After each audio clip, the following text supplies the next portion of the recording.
हर सूत्र महासूत्र है, लेकिन आज जीवन का सूत्र भी है और भगवान शिव के तंत्र सूत्र की विधि भी है। और सीधी सीधी बात है, हमारे भीतर जो भी उत्पन्न हो रहा है उसके कारण हम हैं, उसका हमसे लेना देना है, ना कि दूसरे से। नॉर्मली हर चीज़ के लिए हम दूसरे को जिम्मेदार बनाते हैं, हमारी दृष्टि पर केंद्रित है। और ओशो यही हमें समझाना चाहते थे, बार बार कहते हैं कि स्वयं पर लौट आओ। और जब तक हम स्वयं पर नहीं लौटेंगे तब तक हमें अपने भीतर पता कैसे चलेगा कि क्या हो रहा है।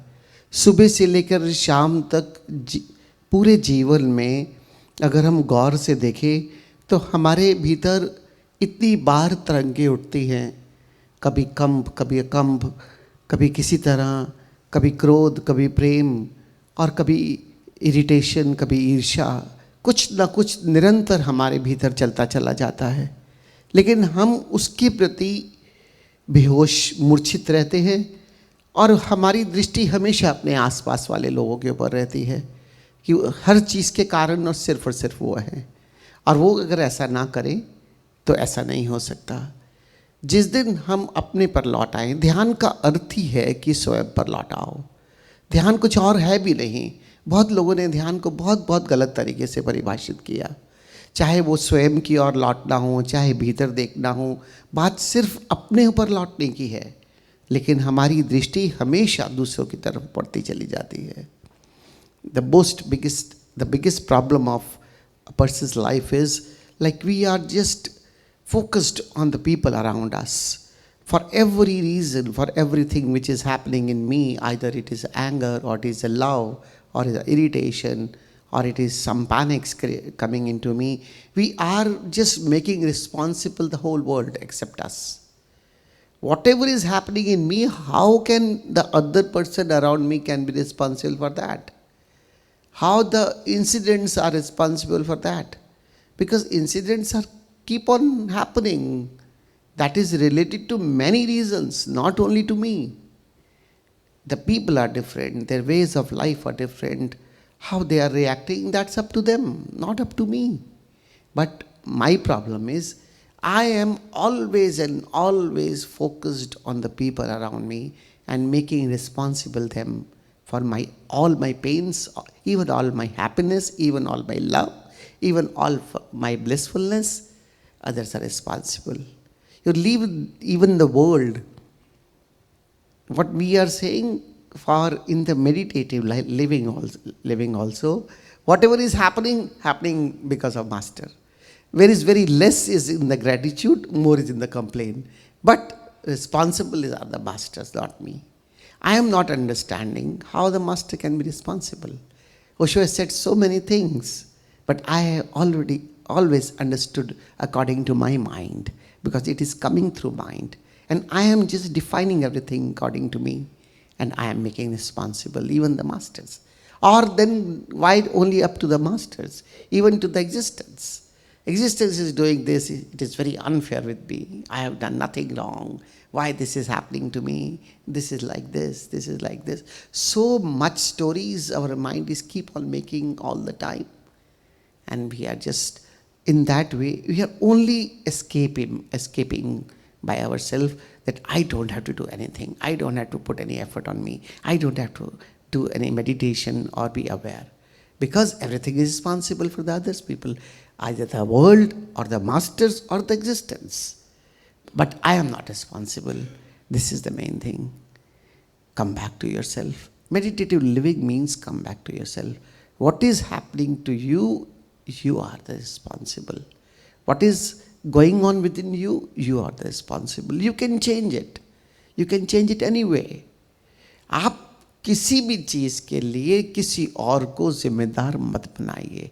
और हमारी आदत पड़ गई है, या तो घटनाओं की, या संसार की, या रिश्तों की, या नातों की, हर चीज़ के लिए हम दूसरे को जिम्मेदार ठहराते हैं। और सिर्फ इतना ही नहीं कि संसार, और भी किसी के शिष्य हो जाएंगे तो गुरु को भी जिम्मेदार बनाएंगे हर चीज़ के लिए। कहने को होता है कि जो कुछ अच्छा हो रहा है वो आपके लिए, लेकिन वो अच्छा तो बहुत थोड़ा सा है। लेकिन वो जो बुरा हो रहा है, जो मुझे बुरा लग रहा है, जो मेरे मन के द्वारा बुरा परिभाषित हो रहा है, वो भी अरे मैंने ऐसा क्या किया कि आप मेरे साथ ऐसा करते हैं। अरे दुनिया अलग है, और कोई गुरु भी अगर शरीर में है तो शरीर के साथ उसकी जीवन शैली है अपनी। वो जीवन शैली मेरे को एक्सेप्टेबल हो ना हो, इसमें मेरा उनका क्या लेना देना। मेरा मन हर चीज़ को अपनी तरह से परिभाषित करना चाहता है, हर चीज़ को अपनी परिभाषा देना चाहता है कि ये ऐसा है इसलिए ऐसा है, ये ऐसा है इसलिए ऐसा है। अरे भाई, मैं अपनी शांति के लिए मुझे प्रयास करना है, खुद जागरूकता बनानी है। अपने प्रेम के लिए, अपनी आनंद के लिए मुझे खुद प्रयास करना है, मुझे जागरूकता बढ़ानी है, और मुझे हर चीज़ स्वीकार करनी है। और मुझे ये समझना है कि इस दुनिया में जो भी है सब कुछ अद्भुत है, सब कुछ अलग है। कोई इंसान इस दुनिया में कितना भी आपसे प्रेम करता हो, कितना भी आपके करीब हो, कितना भी आप उसे गुरु भाव से देखते हो, कितना भी आप दुनिया में परमात्मा समझते हो, लेकिन आपका मन वो तो आपके भीतर है। हर चीज़ को ग्रहण करते समय अपनी परिभाषा दे देता है, अपना चश्मा लगा देता है। जिंदगी में इसीलिए शून्यता की बात करते हैं, बुद्ध ने की, ओशो ने की। शून्यता का अर्थ ही है कोई विचार नहीं। विचारों के इतने पार जाने के लिए क्यों कहते हैं? क्योंकि ये विचारों के द्वारा ही तो मन कम्युनिकेट कर रहा है मुझसे कि ये ठीक नहीं है, ये ठीक है। अगर मैं विचार शून्य हो जाऊं तो कम्युनिकेशन ब्लॉक हो जाएगा। ये जो भीतर इनर मोनोलॉग चल रहा है, अंतर वार्ता चल रही है, वो अंतर वार्ता कर क्या रही है? मुझे सबसे तोड़ती है, मुझे किसी के साथ एक नहीं होने देती। एक होना मतलब we all are one, if अगर वो प्रेम की बात है तो। लेकिन जिम्मेदारी के लिए दूसरे हैं। मेरी हर खराबी के पीछे जो मुझे हर दुख मिल रहा है या मैं अशांत हो रहा हूं, उसका कारण दूसरा है। कब तक ये जीवन में हम अपने आप को धोखा देंगे? इस दुनिया में अगर किसी ने सबसे बड़ा धोखा किसी को दिया है तो अपने आप को। दूसरे को कोई धोखा दे भी कैसे सकता है? अगर आप अपने पे केंद्रित हैं, अपने में मस्त हैं, अपने में शांत हैं, तो आप दूसरे का कर भी क्या सकते हैं? कोई दूसरा आपका कर भी क्या सकता है? अगर आपने अपने भीतर अपनी शांति और अपने आनंद के बीज बो दिए कि आप अपनी मस्ती में जी रहे हैं, तो कौन आपकी शांति को चैलेंज कर सकता है? कोई नहीं कर सकता। क्योंकि कोई आपको आपके भीतर जाकर कैसे परेशान करेगा? बाहर से कितना भी कोशिश करे, कुछ बातों से, कुछ घटनाओं से, लेकिन आपने सब स्वीकार करके अपने भीतर आनंद पैदा कर लिया, तो वो तो आपकी संपदा हो गई। दूसरे का इसमें लेना देना क्या है? Don't make other people responsible. This is the first lesson of the spirituality. You are responsible, everything what is happening within you. Just make yourself responsible. And if you are happy and blissful and peace within you, how someone else can do something for you? There's no power which can come and disturb you.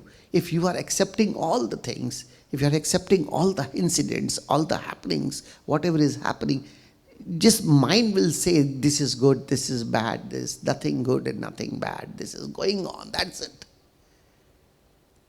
Somewhere something is happening, somewhere something is happening. All the time, one place can't be in bliss all the time. The ups and downs are always there.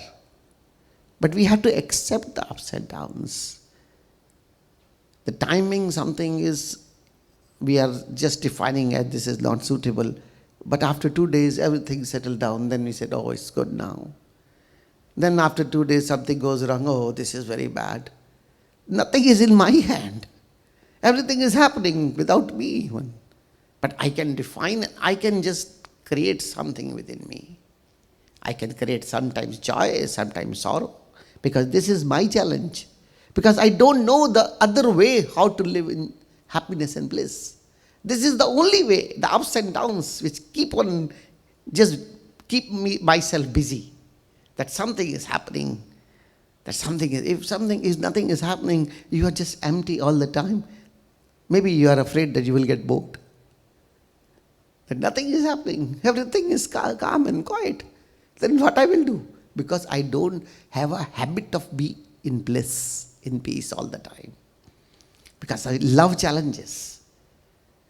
So if it is not creating, my mind is creating as a story.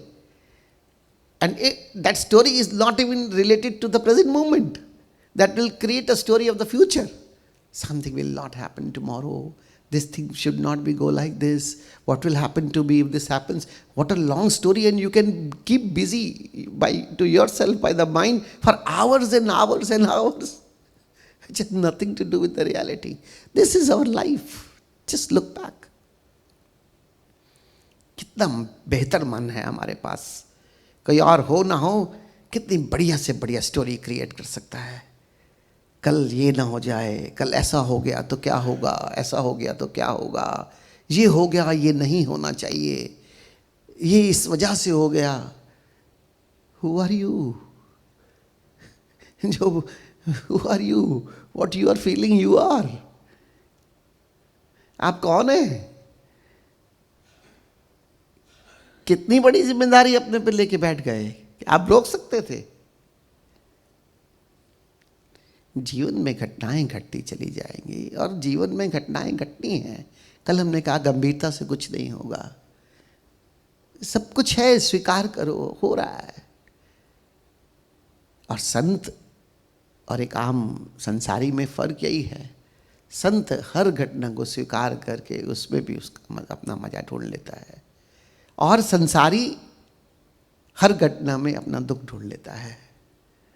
कितना भी अच्छा हो जाए फिर भी अपना दुख ढूंढने में एक्सपर्ट है.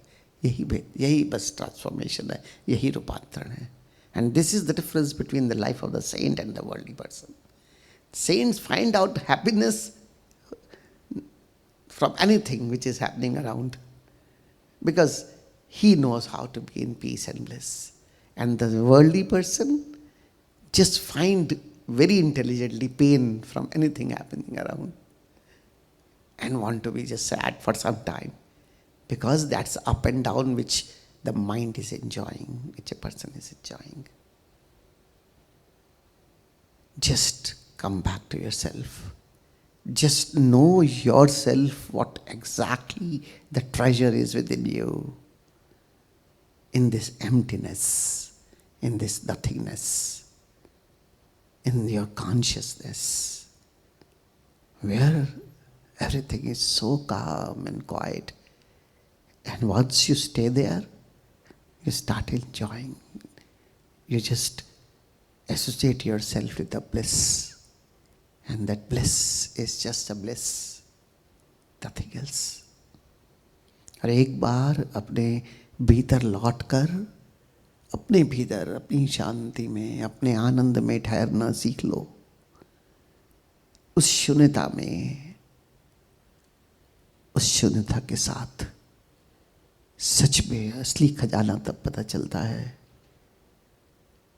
हाँ, बाहर से एक्टिंग कर सकते हो, क्योंकि संसार में जानते बुझते हुए नाटक का हिस्सा बन सकते हो, बेहोशी में नहीं.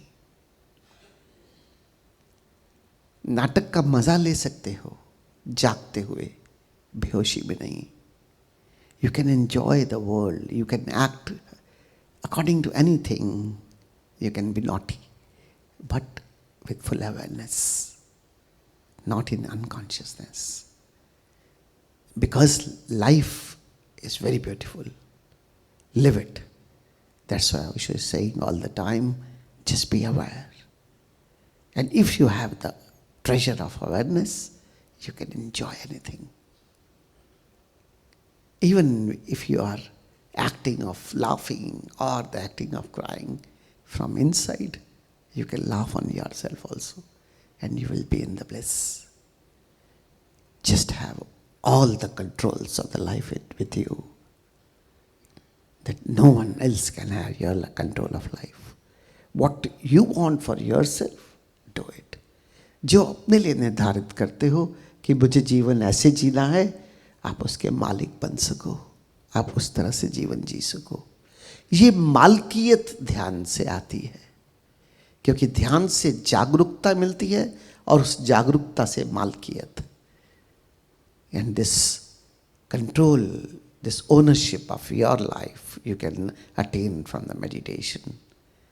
Because you earn the awareness, and that with that awareness, from the meditation you earn the awareness, and from that awareness, you just have the ownership of your life.